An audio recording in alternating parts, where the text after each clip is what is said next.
आप सबका वापस से स्वागत है। आई एम सुप्रीम के एक और नए एपिसोड में। अभी तक हमने देखा था बेक को बताता है कि इस स्टोन का नाम पर्पल सन स्टोन और ये ना ग्रेविटी एरो बनाने के लिए यूज़ आता है। लेकिन भले ये 5 ग्रेड मटेरियल है फिर भी है ना ये रेयरली सोल्ड होता है मार्केट के अंदर, क्योंकि इसका यूनिक नेचर है और है ना जनरली पावरफुल जो कॉन्टिनेंट्स होते हैं ना वही केपेबल होते हैं इससे ना कंस्ट्रक्शन करके ना ग्रेविटी चेंबर बनाने के लिए। पर अभी जो मेरे हाथ में ना इसके अंदर काफ़ी ज़्यादा इम्प्योरिटीज़ है, बट इसके साइज़ के हिसाब से अगर मैं इसको यूज़ करूँ ना तो मैं ना आराम से ना ग्रेविटी फील्ड के अंदर ना 3 मीटर की डायमीटर की ग्रेविटी बना सकता हूँ। ये सुन के बैग बोलता है ये तो बहुत अमेजिंग चीज़ है ना, पर बाद में हम यहाँ पे देखते हैं लिएंगे ना अपनी रिंग बाजू में लाता है और वो स्टोन अपनी स्पेस पॉकेट में डाल देता है। ये देख के बैग बोलता है आप मास्टर ऐसा कैसे कर सकते हो कि जो चीज़ आपकी डिसाइपल की आप वो कैसे ले सकते हो। और ये सुन के लिएंग बोलता है कि ये चीज़ अभी यहाँ पे छोड़ना एकदम बर्बादी होगी, इसलिए मैं इसे अभी के लिए रख रहा हूँ और जब मैं तेरे को बाद में वापस दे दूंगा जब मुझे लगेगा कि तुम इसका है ना यूज़ कर सकता है। हम यहाँ पे देख रहे हैं लिएंग वहाँ से जा रहा होता है और कह रहा होता है कि ना याद रखना कि उसे जो 3 स्टाइल मैंने तुझे को सिखाया वो है ना तुझे करते रहने होंगे और है ना जब तेरे बॉडी में वो पॉइजन पूरा वापस से इकट्ठा हो जाएगा तो मैं वापस आके ना वो पॉइजन निकाल लूंगा। और यहाँ पे अभी हम देखते हैं लियन जा रहा होता है और रास्ते में और वो सोच रहा होता है मनी मन अभी भी मुझे भरोसा नहीं हो रहा है कि ना मैंने डिसाइपल पाले जिसके पास है ना हेवनली अर्थ पॉइजन बॉडी है, क्योंकि उसके पास इतनी अमेजिंग बॉडी कॉन्स्टिट्यूशन है तो फ्यूचर में उस लड़के के पास जो वो अचीव करेगा ना उस सही में मैं कह सकता हूँ कि मेरे बाकी सब डिसाइपलों के ना जो बेस्ट डिसाइपल है ना उसके बराबर होगा। और वैसे देखा जाए तो अब समय आ चुका है कि मैं अपना है ना ज़ेंग वेपन रिफाइन करूँ खुद के लिए। और क्योंकि अभी मैंने एक्सीडेंटली यहाँ पे ये पर्पल सनस्टोन पा लिया, इसके हिसाब से जो मैं ओरिजिनली प्लान कर रहा था वेपन बनाने के लिए उसे थोड़ा स्लाइडली मॉडिफिकेशन करना पड़ेगा, मॉडिफिकेशन। चलो लगता है कि अब मुझे ना एल्केमिस्ट एसोसिएशन में एक ट्रिप मार के आनी ही पड़ेगी। और इस टाइम पे हम यहाँ पे देख रहे हैं एल्केमिस्ट एसोसिएशन के मेन हॉल के अंदर यहाँ पे मास्टर ज़ेंग बोलते हैं कि ना हमें लियन को अभी ढूंढना ही पड़ेगा आज के आज। हम देखते हैं कि अभी लियन पहुंच चुका है एल्केमिस्ट एसोसिएशन के टावर के यहाँ पे और बाद में ये सुन के वो बोलता है मैं तो यहाँ पे एल्केमिस्ट एसोसिएशन का है ना स्ट्रेंथन एरो बोरो करने आया था, फिर यहाँ पे ये लॉर्ड ज़ेंग और ये एसोसिएशन प्रेसिडेंट जू मुझे क्यों ढूंढ रहे हैं, यहाँ पे क्या हुआ, लगता है कि प्रिंसेस की हालत क्या अभी बिगड़ गई क्या वापस से। ये सुन के रिसेप्शनिस्ट बोलती है कि ना क्या मालूम, तुम पहले उनसे मीट कर लो ना, चलो मेरा पीछे फॉलो करो मुझे। बाद में हम यहाँ पे देख रहे हैं वो दोनों जा रहे होते हैं और रिसेप्शनिस्ट मनी मन सोच रही होती है कि ब्रदर तेरे बारे में तो कुछ तो है ना वियर्ड है यहाँ पे। अगर किसी ने भी सुना होता ना कि उससे ना 2 है ना मास्टर्स ने बुलाया है तो वो है ना या तो एंजॉयमेंट में कूद रहा होता है या फिर ना बहुत खुश होता है। लियन इस टाइम पे सोच रहा होता है कि उन दोनों से मुझे कोई चीज़ तो चाहिए, इसलिए मुझे ना चाहते हुए उनसे वापस से मिलना तो पड़ता ही। और बाद में हम यहाँ पे देखते हैं वो दोनों के दोनों पहुँच जाते हैं वहाँ पे जहाँ पे मास्टर ज़ेंग और एसोसिएशन प्रेसिडेंट जू रहते हैं। बाद में रिसेप्शनिस्ट बोलती है कि मैं यहाँ से चलती हूँ, मैं यहाँ पे लेके आ गई लियन को। और बाद में यहाँ पे देख रहे वो दोनों खड़े होते हैं और वो बात कर ही रहे होते हैं जबकि लियन बिल्कुल नहीं सुनता है उनकी। और बाद में वो सोफे में जाके बैठ के बोलते हैं कि बताओ तुम दोनों को मुझसे क्या काम है। और लियन का ये एटीट्यूड देख के भी बाद में वो कुछ नहीं कह सकते, उन्हें मालूम है। तो बाद में यहाँ पे हम देखते हैं मास्टर ज़ेंग उसके पास जाते हैं और बोलते हैं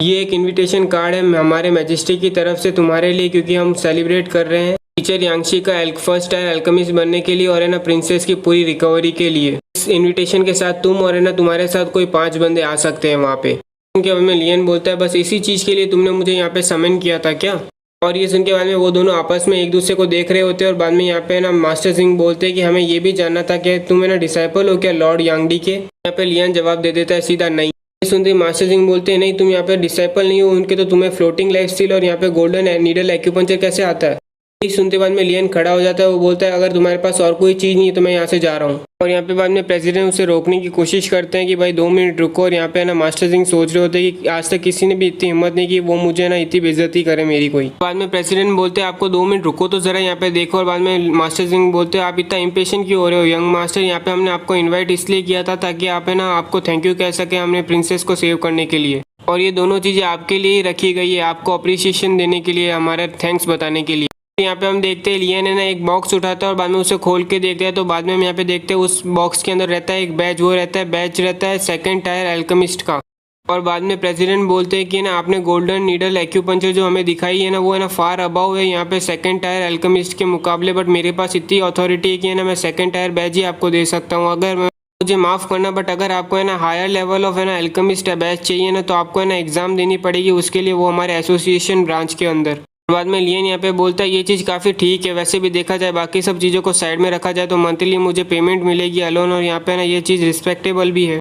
बाद में बोलता है ये दूसरी चीज़ को भी तो आप देखो यहाँ पे ज़रा मास्टर यंग। और बाद में लियंग बोलता है मुझे तो इसे देखने की भी ज़रूरत नहीं है, मुझे पता ही है ना एक ज़ेंग वेपन है। फिर बाद में हम देखते हैं जैसे ही वो बॉक्स खोलता है तो उसके अंदर से एक ज़ेंग तलवार निकलती है। पे बाद में मास्टर सिंह बोलते हैं कि आपको कैसी लगी, और ये मनी मन सोच रहा होता है कि अगर गोल्डन नीडल एक्यूपंक्चर टेक्निक ये पानी है ना, तो उसके लिए मुझे अपनी ये प्यारी तलवार से अलग होना पड़े तो भी मुझे मंजूर है। बाद में लियन उस तलवार को देख के बोलता है इतनी बुरी भी नहीं है, बट इसके अंदर काफ़ी ज़्यादा फ्लॉज है। कंसिडरिंग तेरी एबिलिटी देखा जाए 3 टायर अल्केमिस्ट के अंदर तुम्हें बनाने में मुश्किल तो हुई होगी इससे रिफाइन करने में, इस जैसे कि क्वालिटी के जैंग वेपन को। उसके बाद में वो ये दोनों के दोनों सोच रहे होते हैं कि इसके अंदर फ्लॉज है, इसीलिए ना तेरे को लोग है ना सीरियसली नहीं लेते हैं। तेरी हिम्मत कैसे हुई इस जैसे अच्छी तलवार के अंदर है ना तुम बोलोगी कुछ खराबियां हैं। और उन दोनों की शक्ल देख के बाद में लियंग बोलता है लगता है कि तुम दोनों को भरोसा नहीं है कि इसके अंदर कोई फ्लॉ नहीं है, रुको मैं बताता हूँ। स्प्रिंग वाटर स्वॉर्ड को बनाने के लिए मेन कंपोनेंट यूज होता होगा तुम्हारा 4 tyre mistake aquatic iron. Logically सोचा जाए तो है ना, अगर हम हायर ग्रेड का एलिमेंट यूज और इंग्रेडिएंट यूज करेंगे ना, तो तुम सोचोगे कि हायर ग्रेड का है ना जैंग वेपन बनेगा, रिफाइन कर पाओगे तुम।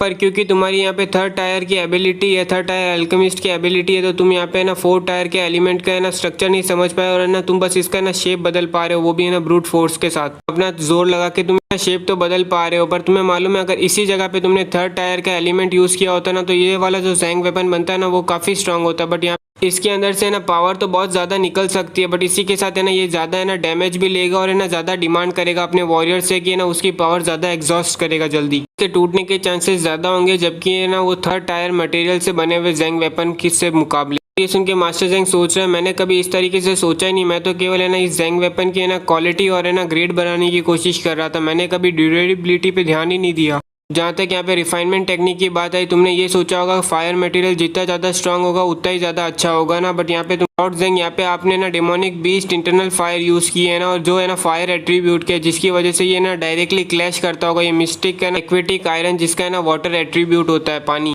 आपने इसमें जो रिफाइनमेंट टेक्निक यूज़ की है वो सिंपल और है ना क्रूड है, यहाँ पे ना आपने दूसरे स्टेप्स तो यूज़ ही नहीं किए, इसे पूरी तरह से कंबाइन भी नहीं किया, जिसकी वजह से इसके पास केवल ग्रेड आ रहा है, उसके अलावा इसके पास कुछ नहीं। आपने एक्सपेक्ट ही क्या था इस चीज़ से रिफाइन करने के बाद। सुनने के बाद मास्टर जैंग सोच रहे हैं कि ना ये स्वॉर्ड को देख के मुझे काफ़ी ना इस जैंग वेपन को देख के काफ़ी सेटिस्फेक्शन मिलता था, मैं हमेशा खुश होता रहता था, बट अब ऐसा लग रहा है ये सब सुनने के बाद कि मैं जितना इस वेपन को देख रहा हूँ ना उतना मुझे ना दर्द हो रहा है, उतने मुझे प्रॉब्लम हो रही है। अब तो ऐसा लग रहा है धीमे धीमे करके ये वेपन नहीं, ये ना मेटल का पीस है, कबाड़ है। और बाद में हम यहाँ पे देख रहे हैं वो दोनों के दोनों लियंग को देख रहे होते हैं, और बाद में यहाँ पे प्रेसिडेंट सोच रहे होते कितने साल हो गए कि मेरे को पता नहीं, बहुत दिन हो गए कि ना जैंग कंट्री के अंदर मुझे किसी ने भी ना रिफाइनमेंट की टिप दे पाया। कोई कभी सोचा नहीं था कि मेरे को इस उम्र के अंदर ना ब्राइट पाथ देखा पाएगा कोई मेरी एल्केमी को है ना ऊपर हायर टायर पे पहुंचाने के लिए। मुझे एक पाथ दिख रहा है जिससे मैं अपने एल्केमी के ज्ञान को और बढ़ा सकता हूँ और हायर टायर पे पहुंच सकता हूँ। बाद में यहाँ पे मास्टर जैंग बोलते हैं लॉर्ड यांगशी आप हमें बताओगे तो फिर हम किस तरह से है ना आप जैंग वेपन को रिफाइन करें, जिससे है ना हम उसकी है ना हायर क्वालिटी है ना प्रोड्यूस कर सकें।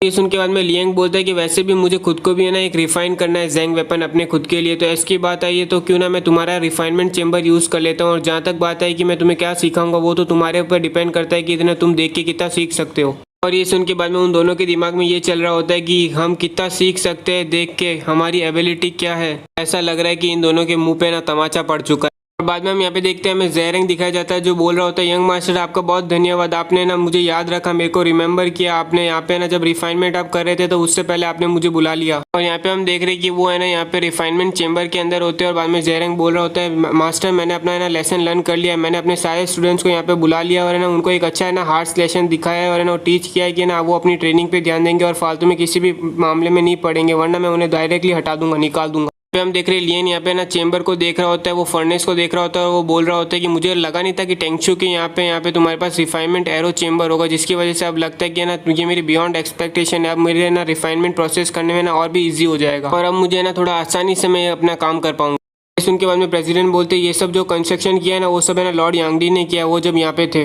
बाद में हम यहाँ पे देखते हैं लियंग है ना जेरंग को बोलता है कि मैंने जो रॉ मटेरियल तुमसे मंगाए वो सारे के सारे तो रेडी है ना तैयार यूज़ करने के लिए। बाद में जीरेंग बोलता है यस बट मास्टर मुझे एक बात बताना, ये सारे रॉ मटेरियल तो है ना पिल बनाने के लिए यूज़ आते हैं ना। उनके बाद में लियंग बोलता है कि हाँ बिल्कुल सही बोला, और वैसे भी देखा जाए तो मैंने एक डिसाइपल अपने अंदर लिया है, तो मैंने सोचा था कि मैं उसके लिए ना कुछ पिल बना रिफाइन कर दूँ और है ना जैसे कि है ना डिटॉक्सिकेशन पिल और है ना ओरिजिनल इम्पैक्टिंग पिल बना दूँ, और वैसे भी देखा जाए तो है ना ये मेरी उम्मीद से ज़्यादा हायर लेवल का है ना रिफाइनिंग एरो है। तो अब मैं सोच रहा हूँ कि क्यों ना मैं अपना है ना पिल भी रिफाइन करते करते साथ ही साथ है ना मैं जैंग वेपन भी बना लूँगा। ये सुन के बाद में वो तीनों की तीनों शौक होते हैं कि है ना ये पिल और है ना वेपन दोनों साथ में बना रहा है यहाँ पे। और बाद में इसी के साथ आज का एपिसोड खत्म होता है। उम्मीद करता हूँ कि आपको ये एपिसोड पसंद आया हो, और पसंद नहीं आया तो बताना कि आप पसंद नहीं आया कमेंट सेक्शन में, और अगर लाइक करिए सब्सक्राइब करिए और बाकी सब तो आप जानते ही हो।